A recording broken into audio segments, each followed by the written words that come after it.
নমস্কার। মানি মেকিং মাইলেজে আগামী মাইলস্টোন খোঁজার জন্য আমরা যাত্রা শুরু করছি। প্রথমেই আসছি নিফটি অ্যানালিসিসে। পার্টিকুলার একটা দিনে ক্যান্ডেলস্টিক প্যাটার্নে নিফটিকে অ্যানালিসিস করা বেশ কঠিন।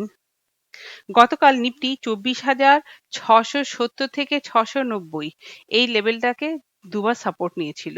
মানে এই লেভেলটা থেকে নিফটিতে দুবার আমরা পুলব্যাক দেখতে পাই। কালকের জন্য এই লেভেলটা খুবই ইম্পর্টেন্ট। এই 24,670 থেকে 690 এই লেভেলটা যদি ব্রেক করে তাহলে আমরা নিফটিতে বাইয়ের দিকে যেতে পারি। আমাদের টার্গেট হবে 24,800। 24,800 লেভেলে আমরা নিফটিতে সেলও করতে পারি বা আমাদের পছন্দসই স্টকগুলোতেও সেল করতে পারি। এটাকে আমরা সেল অন রাইজ বলতে পারি। আর আমাদের তলার দিকের সাপোর্ট হচ্ছে কালকের জন্য 24,500। এটা 29শে মের ওপেন ইন্টারেস্ট অনুসারেও খুবই ইম্পর্টেন্ট লেভেল একটা। এটা একটা সাইকোলজিক্যাল লেভেলও। অতীতেও অনেকবার নিফটি এই লেভেলটাতে সাপোর্ট নিয়েছে বা এই লেভেলটাতে রেজিস্ট্যান্সও ফেস করেছে। যাই হোক, কোনো কারণে যদি নিফটি এই লেভেলটাকে ডিসাইসিভলি ব্রেক করে সেই ক্ষেত্রে কিন্তু আমরা সেল সাইডে যেতে পারি।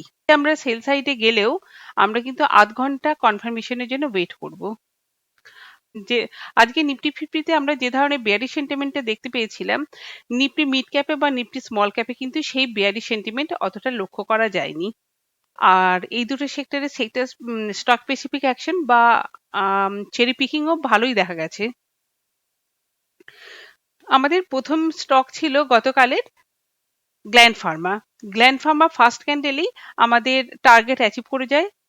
আমরা সেল বিটও দিয়েছিলাম 1595, কিন্তু সেটা অ্যাচিভ করেনি, যার ফলে আমাদের সেল হয়নি। সেল হলে একটা ভালো প্রফিট পাওয়া যেত, কিন্তু যাই হোক, না বাই সাইডে কোনো কাজ করতে পেরেছি না সেল সাইডে কোনো কাজ করতে পেরেছি। আমার সেকেন্ড স্টক ছিল আরইসি। আরইসিতে আমাদের দুটো এন্ট্রি হয়ে গেছে। আমরা খুবই আশাবাদী যে আগামী দিনে আমাদের টার্গেটে আমরা নিশ্চয়ই অ্যাচিভ করতে পারবো।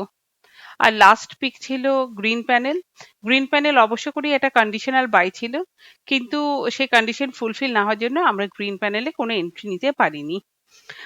যাই হোক, গতকাল আমরা যে কাজগুলো করব তার মধ্যে প্রথম হচ্ছে টাটাটেক। টাটাটেকে 768 থেকে 774 টার্গেটের জন্য আমরা 758 থেকে 754 এর মধ্যে এন্ট্রি নেওয়ার চেষ্টা করতে পারি, যা স্টপ লস হবে 750। দ্বিতীয় স্টক হচ্ছে ক্লিন সায়েন্স। ক্লিন সায়েন্সে আমরা 1315 ও 1307 এই দুটো লেভেলে এন্ট্রি নিতে পারি। স্টপ লস হবে 1290 আর টার্গেট হতে পারে 1350, 1360, 1371। পলিপ্লেক্সেও কাজ করতে পারি, স্টকটা খুবই পজিটিভ। আজকে সুন্দর একটা ব্রেকআউট হয়েছে। আমরা স্টকটাকে 1348 ও 1332 এই দুটো লেভেলে এন্ট্রি নিতে পারি। আমাদের টার্গেট হতে পারে 1390, 1407 ইত্যাদি।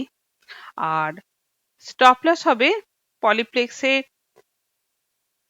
1312 নিচে। যাই হোক, আমরা এই স্টকগুলোতে কাজ করে দেখি আমরা কালকে কতদূর কি রকম ভাবে প্রফিট আর্ন করতে পারি। আপনারাও আমার সঙ্গে থাকুন। Hope for the best. Thank you. Good night. Best of lakh.